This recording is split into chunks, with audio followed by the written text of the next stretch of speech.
गोविंद दामोदर स्तोत्रम् अग्रे कुरूणामथ पाण्डवानां दुःशासनेनाहृतवस्त्रकेशा कृष्णा तदा क्रोशदनन्यनाथा गोविन्द दामोदर माधवेति।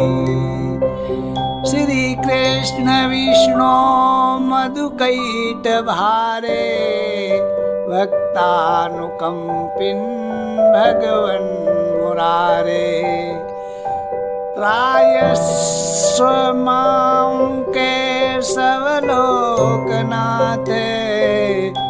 गोविन्द दामोदर माधवेति।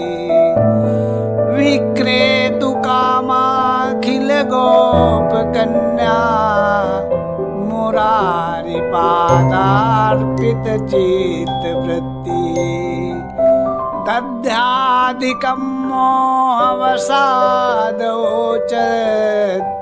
गोविन्द दामोदर माधवेति। उलूखले संभृततण्डुलाश्च संघट्टयन्त्यो मुसलैः प्रमुग्धा गायन्ति गोप्यो जनितानुरागा गोविन्द दामोदर माधवेति। काञ्चित् कराम्भोजपुटे निषण्णं क्रीडासुखं किंसुकरक्ततुण्डम् अध्यापयामास सरोरुहाक्षी गोविन्द दामोदर माधवेति। गृहे गृहे गोपवधू समूहा प्रतिक्षणं पिञ्जरसारिकाणाम् स्खलद्गिरं वाचयितुं प्रवृत्तो गोविन्द दामोदर माधवेति। पर्यङ्किकाभाजमलं कुमारं प्रस्रापयन्तोऽखिल गोपकन्या जगुप्रबन्धं शरतालबन्धं गोविन्द दामोदर माधवेति। रामानुजं वीक्षण केलिलोलं गोपी गृहीत्वा नवनीतगोलम् आबालकं बालकमाजुहावे गोविन्द दामोदर माधवेति। विचित्रवर्णाभरणाभिरामे अविधेयि वक्त्राम्बुजराजहंसि सदा मदीये रसने अग्ररंगे गोविन्द दामोदर माधवेति। अंकाधिरूढं शिशुगोपगूढं स्तनं दयन्तं कमलैककान्तम् सम्मोदयामास मुदा यशोदा गोविन्द दामोदर माधवेति। क्रीडन्तमन्तर्व्रजमात्मजं समं वयस्यैः पशुपालबालैः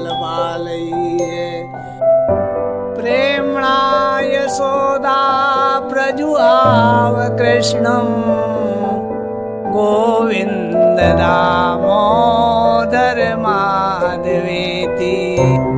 यशोदया गाढमुलूक मुखलेन गोकण्ठपाशेन निबध्यमाना रुरोदमन्दं नवनीतभोजी गोविन्द दामोदर माधवेति निजाङ्गणे कङ्कणकेलिलोलं गोपीगृहीता नवनीतगोलम् आमर्दयत्पाणितलेन नेत्रे गोविन्द दामोदर माधवेति गृहे गृहे गोपवधू कदम्बा सर्वे मिलित्वा समवाययोगे पुण्यानि नामानि पठन्ति नित्यं गोविन्द दामोदर माधवेति मन्दारमूले बदनाभिरामं बिम्बाधरे पूरितवेणुनादम्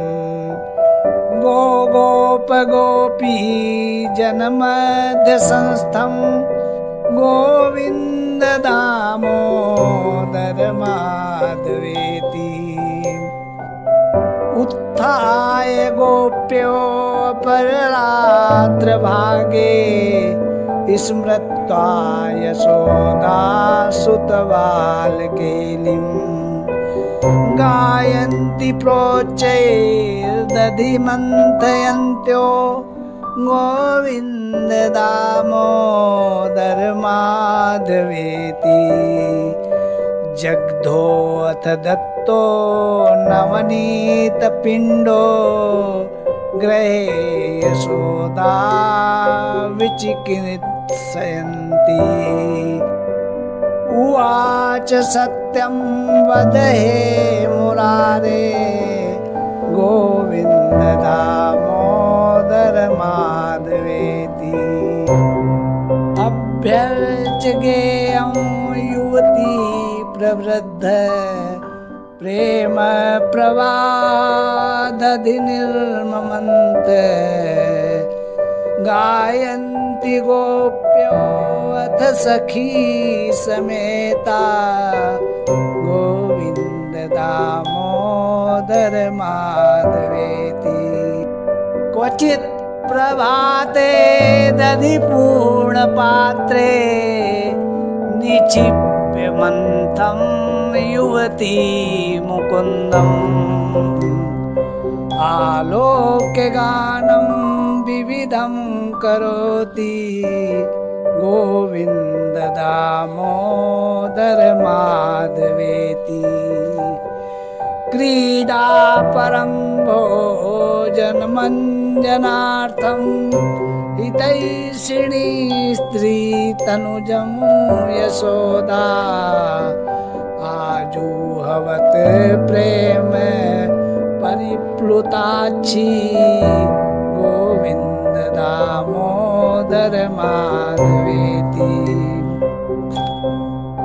सुखं शयानं निलये च विष्णुं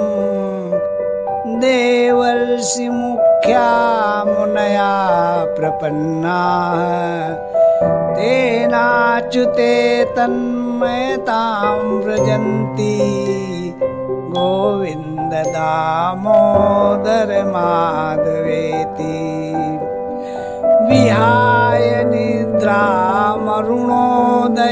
च विधाय कृत्यानि च विप्रमुख्याः वेदावसाने प्रपठन्ति नित्यं गोविन्द दामोदर माधवेति वृन्दावने गोपगणाश्च गोप्यो विलोक्य गोविन्द वियोगखिन्नां राधां जगुसाश्रुविलोचनाभ्यां गोविन्द दामोदर माधवेति प्रभात संचार गतानुगावस्तदरक्षणार्थं तनयं यशोदा प्राबोधयत पाणितलेन मन्दं गोविन्द दामोदर माधवेति। प्रवाल शोभाइव दीर्घकेशा वातामुपर्णासनपूतदेहा मूले तरुणां मुनया पठन्ति गोविन्द दामोदर माधवेति। एवं ब्रुवाणा विरातुरावृषं ब्रजस्त्रिया कृष्णविषक्तमानसा विसृज्य लज्जां रुरुदु स्म सुस्वरं गोविन्द दामोदर माधवेति।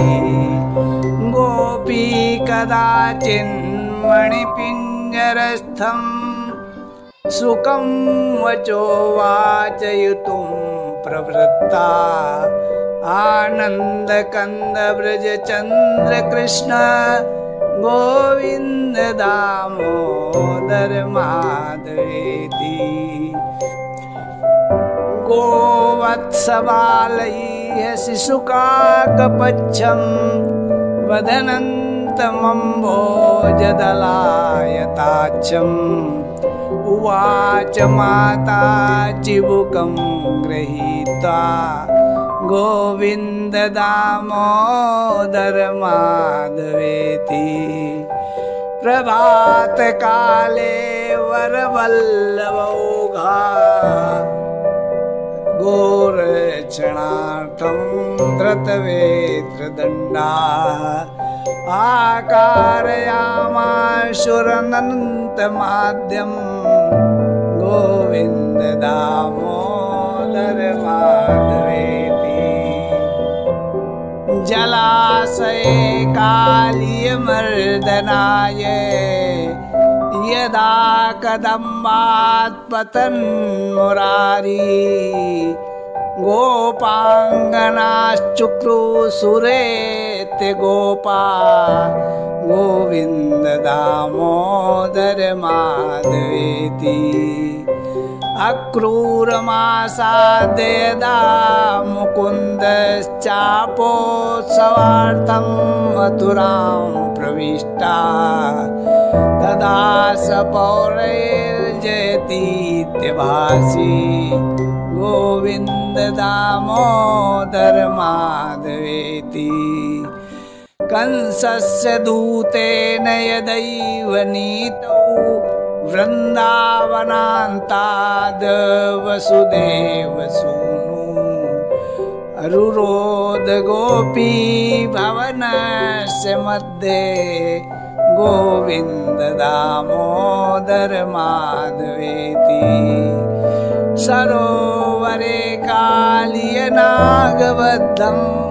शिशुं यशोदातनयं निशम्य चक्रुर्लुठन्त्या पथि गोपबाला गोविन्द दामोदर माधवेति। अक्रूरयाने यदुवंशनाथं सङ्गच्छमानं मथुरां निरीच्य उचुर्वियोगात् किल गोपबाला गोविन्द दामोदर माधवेति। चक्रन्द गोपी नलिनी वनान्ते कृष्णेनैना कुसुमे शयाना प्रफुल्लनीलोत्पललोचनाभ्यां गोविन्द दामोदर माधवेति। माता पितृभ्यां परिवार्यमाणा गेहं प्रविष्टा विललाप गोपी आगत्य मां पालय विश्वनाथ गोविंद दामोदर माधवेति।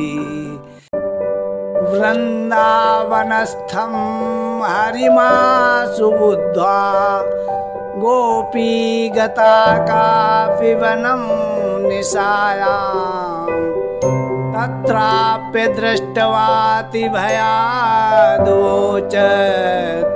गोविन्द दामोदर माधवेति। सुखं शयानानिलये निजे अपि नामानि विष्णोः प्रवदन्ति मर्त्याः ते निश्चितं तन्मयतां व्रजन्ति गोविन्द दामोदर माधवेति। सा नीरजाक्षीमवलोक्य राधां रुरोध गोविन्द वियोगखिन्नां सखी प्रफुल्लोत्पललोचनाभ्यां गोविन्द दामोदर माधवेति। जिह्वे रसज्ञे मधुरप्रियातं सत्यं हितं त्वां परमं वदामि।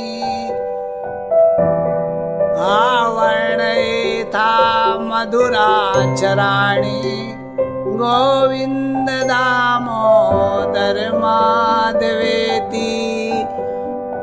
आत्यन्तिके व्याधिहरं जनानां चिकित्सकं वेदविदो वदन्ति।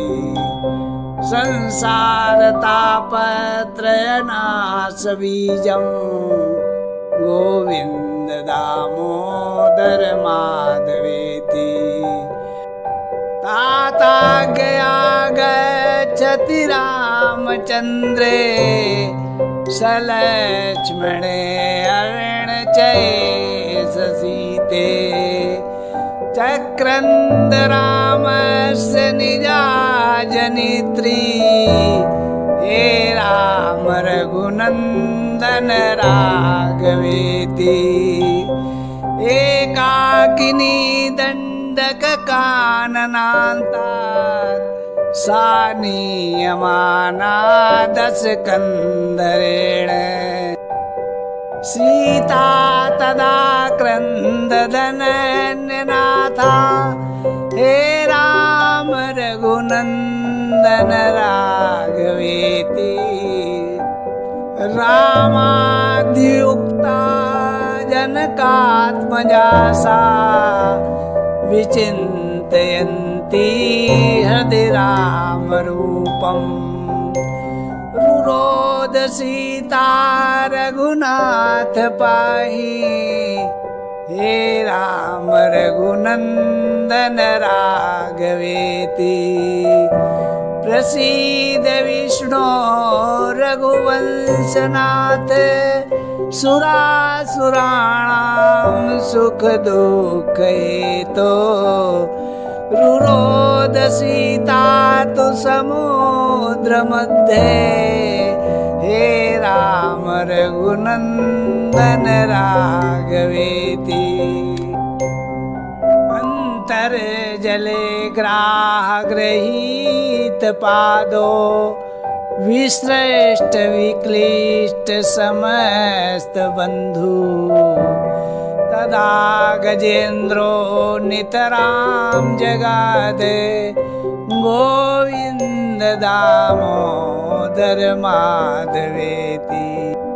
हंस ध्वजा शङ्खयुतो ददर्श पुत्रं कटाहे प्रपतन्तमेनम्। पुण्यानि नामानि हरेर्जपन्तं गोविन्द दामोदर माधवेति। दुर्वाससो वाक्यमुपेत्य कृष्णा सा चाब्रवीत काननवासिनीसम्। अन्ताः प्रविष्टं मनसा जुहावे गोविंद दामोदर माधवेति ध्येया सदा योगिभिरप्रमेयः चिन्तारश्चिन्तित पारिजाता कस्तूरिका कल्पित नीलवर्णो गोविंद दामोदर माधवेति संसार कूपे पतितो अत्यगाधे मोहान्धपूर्णे विषयाभितप्ते करावलम्बं मम देहि विष्णो गोविंद दामोदर माधवेति त्वामेव याचे मम देहि जिह्वे समागते दण्डधरे कृतान्ते वक्तव्यमेवं मधुरं सुभक्त्या गोविंद दामोदर माधवेति भजस्व मंत्रं भवबन्धमुक्तैः जिह्वे रसज्ञे सुलभं मनोज्ञम् द्वैपायनाद्यैर्मुनिभिः प्रजप्तं गोविंद दामोदर माधवेति गोपाल वंशीधर रूप सिंधो लोकेश नारायण दीनबन्धो उच्चस्वरैस्त्वं वद सर्वदेवे गोविंद दामोदर माधवेति जिह्वे सदैवं भज सुन्दराणि नामानि कृष्णस्य मनोहराणि समस्त भक्तार्तिविनाशनानि गोविंद दामोदर माधवेति गोविंद गोविंद हरे मुरारे गोविंद गोविंद मुकुंद कृष्ण गोविंद गोविंद रतांग पाणे गोविंद दामोदर माधवेति सुखावसाने तिदमेव सारम् दुःखावसाने तिदमेव गेयम् देहावसाने तिदमेव जाप्यम् गोविंद दामोदर माधवेति दुर्वारवाक्यं परिगृह्य कृष्णा मृगीव भीता तु कथं कथञ्चित् सभां प्रविष्टा मनसा जुहावे गोविंद दामोदर माधवेति श्री कृष्ण राधा वरस गोकुले से गोपाल गोवर्धननाथ विष्णु जिह्वे पिबस्वामृतमेत देवे गोविंद दामोदर माधवेति श्रीनाथ विश्वेश्वर विश्वमूर्ते श्रीदेवकी नंदन दैत्य शत्रो जिह्वे पिबस्वामृतमेत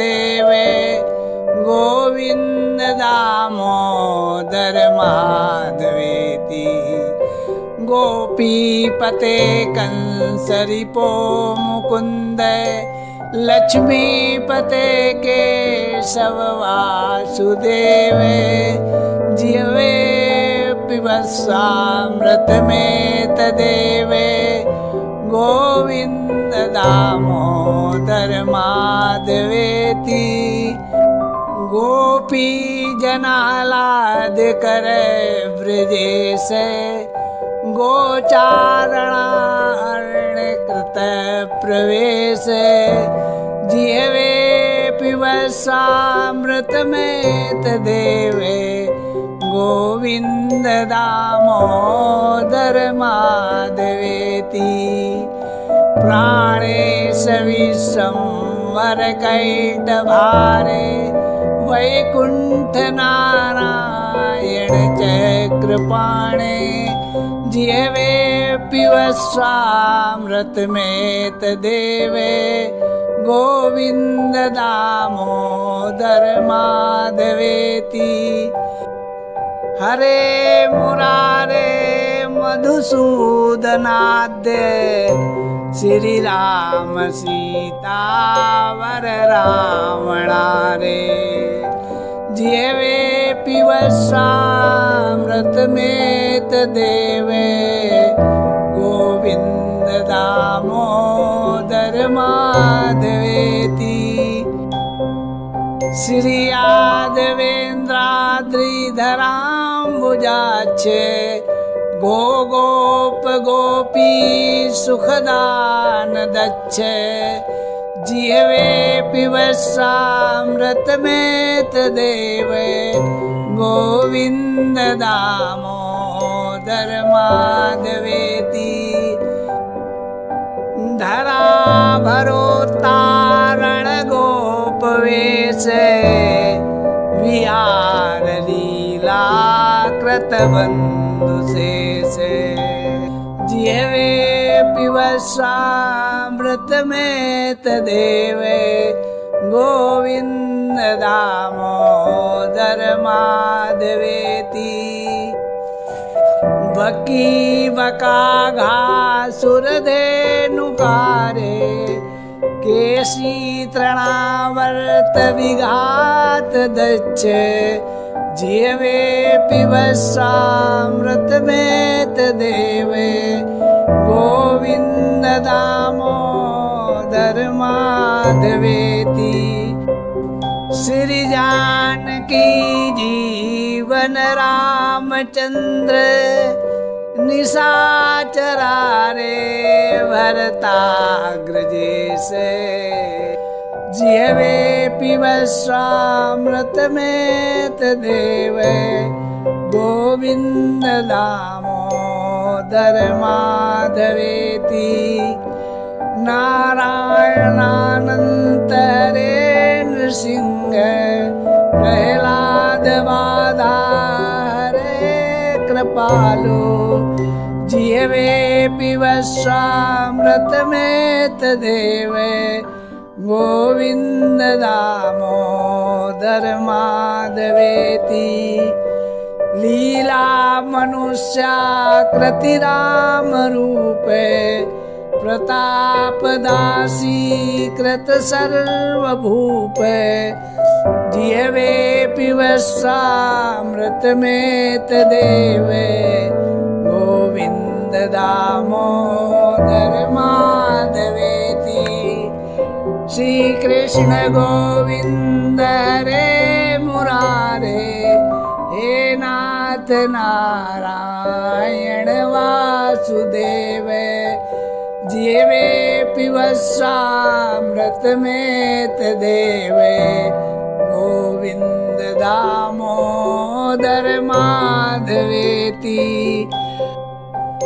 वक्तुं समर्थोऽपि न वक्ति कच्चिदेह जनानां व्यसनाभिमुख्यम् जिहवे पिबस्वामृतमेतदेवे गोविन्द दामोदर माधवेति इति श्री विल्वमंगलाचार्य विरचितं श्री गोविन्द दामोदर स्तोत्रम।